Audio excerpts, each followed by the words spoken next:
Hello friends, welcome back to my channel, The Lens India Professional Photography. I hope all of you are enjoying my videos about the basic photography and there is a good takeaway from those videos. But all the while probably everyone might be wondering that when I'm uploading the videos about the basic photography, I'm not talking anything about the camera and more I'm talking about the light and its importance in the photography. That's true. The reason why I'm doing so is that first, if we want to start our journey of our photography, first of all, we need to understand what is the main key factor which will help us to improve our photography. So that the first key factor what is going to help us to improve our photography is to understanding about the light, because as we have learnt in those earlier videos that photography is basically about the capturing light, right? So that's the reason I was not covering anything upon the topic of the camera. Now the time has come. Now probably now in this today's video, I would like to share my thoughts about the camera. And in our subsequent videos, we will also learn how to use this camera. But once again, I would like to emphasize that when we are pursuing our photography in either in the form of art or either in the commercial level or maybe professional level, camera is just a tool with the help of which we capture our images, that is we capture the light and we deliver the output, right? So that's the reason I have been very particular about making all of you understand that what is the significance of light in photography. Unless we understand the light, we will not be able to deliver the consistent results, right? So that's the reason I have not covered anything about the camera. Now, before going into the details of the camera, okay, so one thing again what I would like to basically emphasize here, that while performing the art of photography or while when we are doing the photography or throughout our journey, we need to focus on two major aspects. One is we should also have the creative vision, so which I was trying to basically explain in my first 5 videos. And again, now in our further videos, I will be explaining about the handling of the camera or operating of the camera. So that means we also need to understand some technical aspects of the camera and the operations of the camera, right? So that's the reason we need to focus on these two things parallelly. And when we really talk about the camera, so probably the question will come in everyone's mind that what type of camera we should be selecting to pursue our photography or to start our journey of our photography. Of course, well, so if you have seen, again, I'm emphasizing on this topic that if you have seen those first 5 videos, definitely you'll understand that unless you understand the light, it will be very difficult for us to do the photography, right? So from that point of view, if you consider the photography, that camera is merely a tool, okay, and that is how I am not so keen about what camera is to be used and how much we should have the equipments or what level equipments we should have. Of course, this becomes secondary. Of course, this is my thought, and probably many may tend to disagree on this. But then trust me that even if you have a very high-end camera with all technical specifications available to shoot in whatever situation you want, but if you don't understand the concept of light, it will be practically difficult for you to capture the great images, right? And one more thing, what I would like to emphasize you here is that till date, whatever photography we are doing, we were just saying that I am clicking a picture, I am taking a picture, or people might be used to come and say that it's a nice shot. But trust me, this is not the photography. Okay, so we need to shift our approach now going forward, right? So we are not just clicking a picture, we are just not taking a picture, we are just not taking a nice shot. Rather, we have to shift our approach on making a photograph, right? And in photography, we say that there is a great photographer, we call him as the father of photography, called as Ansel Adams. He always used to say, we don't take photographs, we make photographs. And this is what we need to keep in our mind, and we need to pursue our hobby of photography or the art of photography. So what I'm trying to explain here is that when I'm saying that we need to make the photographs and we just don't need to take the photograph, definitely we need to understand the limitations of the cameras what we have, what we are using in our day-to-day life. For example, we have mobile camera, we have point and shoot camera, we have the DSLR camera. So mainly we have these three types of cameras available in the market, right? So when we are talking about, let's talk about first the mobile cameras, right? Of course, we these days we have a good mobile cameras available where we can shoot great shots. But then again, we have some limitations. Limitations like one thing is that we can't do all type of photography with those types of cameras, right? And again, when it comes to controlling the picture or controlling the exposure, so that is in majority of the cameras, this facility is not available. Of course, there are those cameras which have been now launched in the market where we have almost few features of DSLR camera in the mobile camera. Definitely yes, and we still can do a very good level of photography with those mobile cameras. I'm not denying that we can't do, but definitely with some limitations, we'll have to trade off with those some of the pictures what we'll be getting in our life. Yes. Then the second is the point and shoot cameras, which are again similar to the mobile cameras, but somewhat better in with compared to the mobile cameras.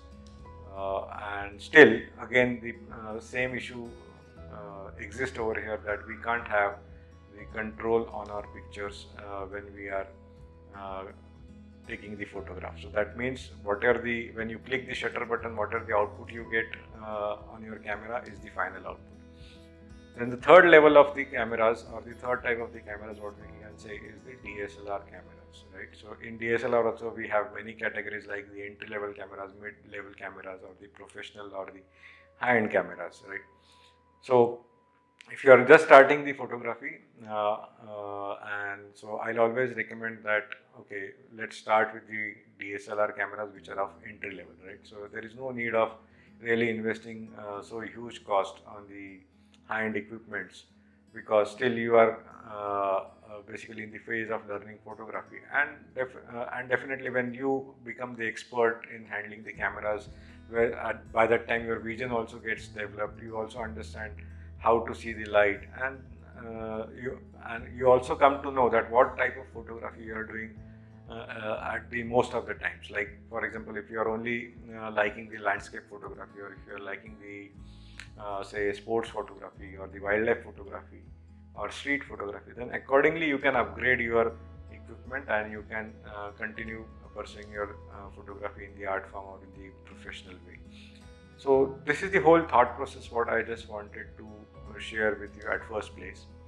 But definitely, as I said just some time back, that we need to understand the creative vision, we need to develop our creative vision, and how we can develop that creative vision, which is basically the factors or the elements which I am trying to explain in my first 5 videos, that is about the light, right? And then another aspect, not what we are going to learn in our subsequent videos, is about the operations of the cameras and some technical aspects of the cameras. Of course, being a basic photography, we will not be covering much more details in those subsequent episodes. But yes,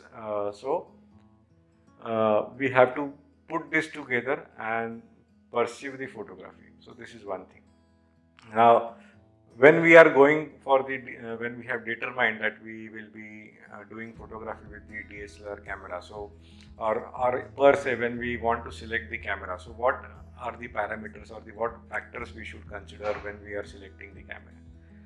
Of course, the first is the very first aspect is the budget, right? So if you are ready to spend a little bit higher amount, you can go for the higher value cameras. Otherwise, if not, then probably you can start with the entry level cameras or entry level DSLR cameras. Then another aspect, what systems your camera should have, or what are the features and functions your camera should have. So there are 6 features or functions what normally are basically required to start your photography in the form of art. Okay, so first is the interchangeability of the lenses. That means you should have the facility to change the lens whenever you are required to change the lens. Then secondly, the shutter speed control. Third is the aperture control. Fourth is the ISO control.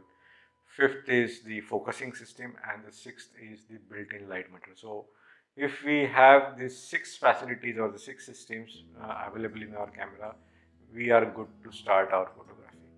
What are the additional features we get in the entry-level DSLR cameras or the high-end professional cameras? So definitely those are bonus for all of us. And we should be selecting the model in future whenever we are having a good command or good control on our camera, as well as our vision is developed. We should be probably then looking at those technical functions based on our genre of the photography or your inclination towards the photography, and then you can start investing in those high-end equipments. So by and large, to start with the photography, so I feel that the entry-level DSLR cameras are good enough. But probably some may disagree on this, that of course, why not to invest in the equipment which is going to produce a good quality. But trust me, those are the only aspects which are related to the technical quality of this image, right? Like high resolution images, good fast focusing systems and all those things. But although you have all the latest technology available in your camera, but if you are not in position to uh, develop your creative vision, okay, so then you will be just investing or just dead investment in your equipment, right? So it's better that you start developing your vision, as well as you keep your budget at minimum or invest low at minimum level or the bare optimum level to start your photography, so that once you get the hang of the photography, and then subsequently you can start uh, upgrading your equipments, and you can excel in the your photography in subjects. So that's the whole thought process what we can basically consider while we are about to start our photography journey. So and again, many a times, even though so probably I will be sharing some examples in this video also, where I have taken the photographs with the help of mobile camera, where I have also taken the photographs with the help of point and shoot cameras and some DSLR images, which will make you understand that after a certain point, that when you are not even carrying your DSLR camera, but even if you have the mobile camera with you, and if you have a vision to capture the images in a very creative way, probably, and if you understand the light properly, then definitely you can even use those mobile cameras very efficiently and effectively. So this is what I would like to say. So we are just not going to take the photographs or click the photographs or great shots, but we are going to make the photograph. And by making the photographs, definitely it will be a pleasure. It will give you immense pleasure of uh, of creating something by your own, and definitely you will be consistently conveying your vision, conveying your moods, conveying your emotions through the photograph. So that is why it is said that one photograph conveys the message of 1,000 words. So that's all for today, and stay tuned for upcoming exciting sessions where we will be learning about the operations and features and functions of the camera. So if you have liked this content, please do hit a like, subscribe and hit the bell icon so that you get the updates about the new video. Thank you so much. Stay tuned. Bye-bye.